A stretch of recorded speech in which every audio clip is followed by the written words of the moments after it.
दादाजी प्रणाम। आशीर्वाद। दादाजी आज जो है हमारे खंडवा के सम्राट का जन्म दिवस है। आप इस जन्म दिवस के कार्यक्रम में आमंत्रित हुए हैं, आप कैसा महसूस कर रहे हैं? हम बहुत अच्छा महसूस कर रहे हैं।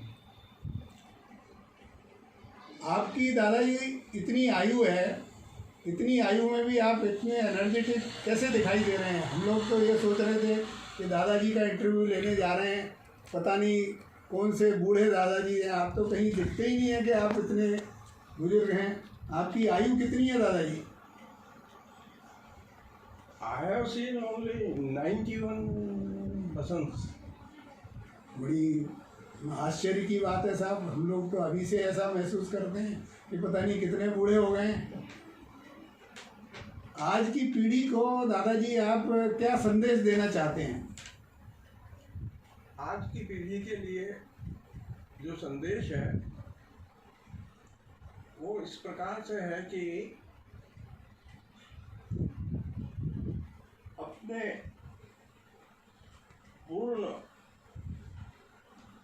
सामर्थ्य के हिसाब से और कर्मवीर बनना चाहिए। सही।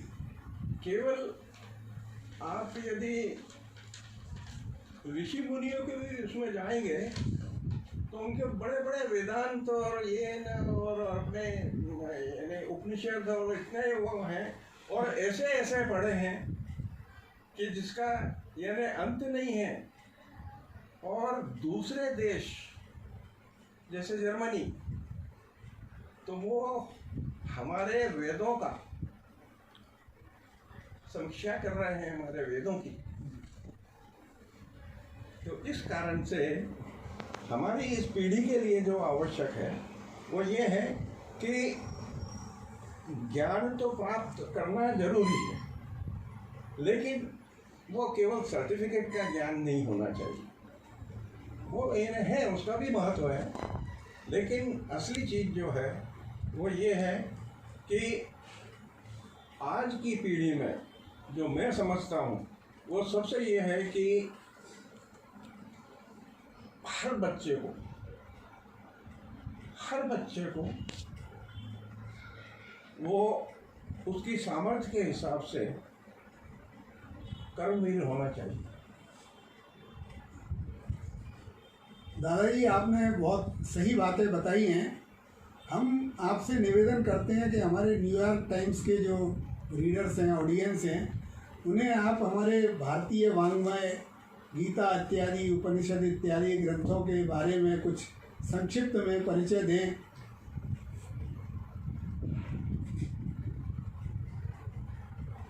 गीता के बारे में जो आप चाहें, गीता, अन्य ग्रंथ, क्योंकि अमेरिका में बड़ा ज्ञान का अभाव है, तो आपके माध्यम से हमारे पाठकों को, रीडर्स को कुछ ज्ञान प्राप्त होगा। तो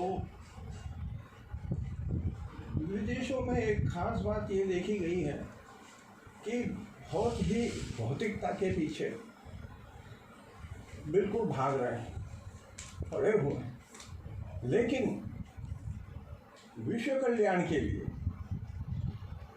और देश के कल्याण के लिए और शहरों के कल्याण के लिए और देहातों को और पूरी जनता के कल्याण के लिए और परिवारों के कल्याण के लिए और व्यक्तियों के कल्याण के लिए, इन सब के लिए जो आवश्यकता है वो कर्मवीर होने से ही है। तो इसमें मुझे याद आता है एक ईश उपनिषद का ये श्लोक, ईशावास्यमिदं सर्वं यत् किंचं जगत्यां जगत् येन त्यक्तेन मन्यता मा गृहस्य धनम्। इस चीज को यदि विश्व के लोग इस सिद्धांत को मानकर चले तो कभी भी जो प्रगति हो रही है, भौतिक प्रगति हो रही है, बहुत अच्छा है, सब कुछ है, लेकिन इसके साथ में एक आध्यात्मिक प्रगति की भी बहुत आवश्यकता है। और आज हमारे भारतवर्ष को ये सौभाग्य प्राप्त है कि यहाँ पर चाहे छोटे बच्चे हैं या ये हैं, उसमें भी सब शुरू से ही यानी अध्यात्म की उसके अंदर लकीरें हैं। तो उन लकीरों को, उन फोटोओं को उकेरना है। क्यों कि बात ऐसी होती है, कमल खिल जाते हैं, कोई बात नहीं, लेकिन जो बर्ड्स बनते हैं,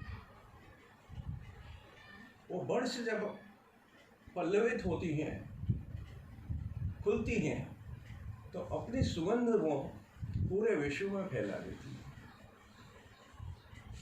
और पूरे विश्व के कल्याण के लिए ये बहुत आवश्यक है कि आध्यात्मिक ज्ञान का थोड़ा बहुत ज्ञान, ये तो हमारे यहाँ तो है ही, लेकिन विश्व के अन्य देशों में भी यदि हो तो विश्व का कल्याण निश्चित है। दादाजी, आपको मैं बीच में टोक रहा हूँ जी। आपने बार बार कल्याण का नाम लिया है, क्या ये बम्बई में जो कल्याण रेलवे स्टेशन है उससे संबंधित कुछ है? नहीं, या नहीं, वो कल्याण वो चीज़ एक अलग है। वो कल्याण ये नहीं, ये है, ये आध्यात्मिक शब्द है। वैसे इससे संबंध सारा अध्यात्म से है।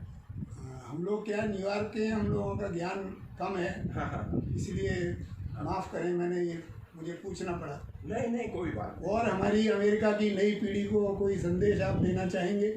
हाँ, उनके लिए हम यानी ये अवश्य बोलेंगे कि वहाँ का जो शिक्षा विभाग है, तो शिक्षा विभाग की ये उनके बच्चों के करिकुलम तक में ये इन चीज़ों को लेना है जो कि भारतवर्ष के अंदर पाई जाती हैं, जैसे योगा है, ध्यान है, यम है, नियम है। तो इन सब बातों का यदि बच्चों को शुरू से ही ज्ञान हो, और पूरा ज्ञान यदि नहीं भी हो, लेकिन मोटे रूप से यदि ये ज्ञान दिया जाए, तो निश्चित रूप से जो अमेरिकन्स हैं, जो आज यानी भौतिकतावाद की ओर बढ़ रहे हैं, इसमें मैं ये विरोध नहीं कर रहा हूँ कि वो साइंटिफिक यानी उसमें नहीं जाए, वो तो बहुत आवश्यक है। साइंटिफिक जो है वो तो बहुत ही आवश्यक है, लेकिन इसके साथ में अध्यात्म को जरूर करना है। क्यों कि विश्व के अंदर, पूरे ब्रह्मांड के अंदर जितने भी सब ये विश्व है, इस विश्व के कण कण के अंदर ईश्वर का वास है। और वो ईश्वर का वास जो है वो एक ऐसा परमाणु है कि जो बिल्कुल घूम रहा है, और जब उसका हमारे इस परमाणु से यदि संपर्क हो जाए तो कल्याण हो गया। ये मेरा मानना है। दादाजी, आपने बहुत सुंदर विचार प्रस्तुत किए, आपको बहुत बहुत धन्यवाद। आपने हमारे लिए, हमारे चैनल के लिए अपना अमूल्य समय दिया, इसके हम बहुत आभारी हैं। और आज का कार्यक्रम यहीं समाप्त करते हैं। फिर कभी अवसर मिलेगा आपके सानिध्य का तो ज़रूर उसका लाभ उठाएंगे। नमस्ते, प्रणाम, धन्यवाद दादाजी, धन्यवाद। सारा गजा इधर संदीप को बैठा होता है, मतलब फिर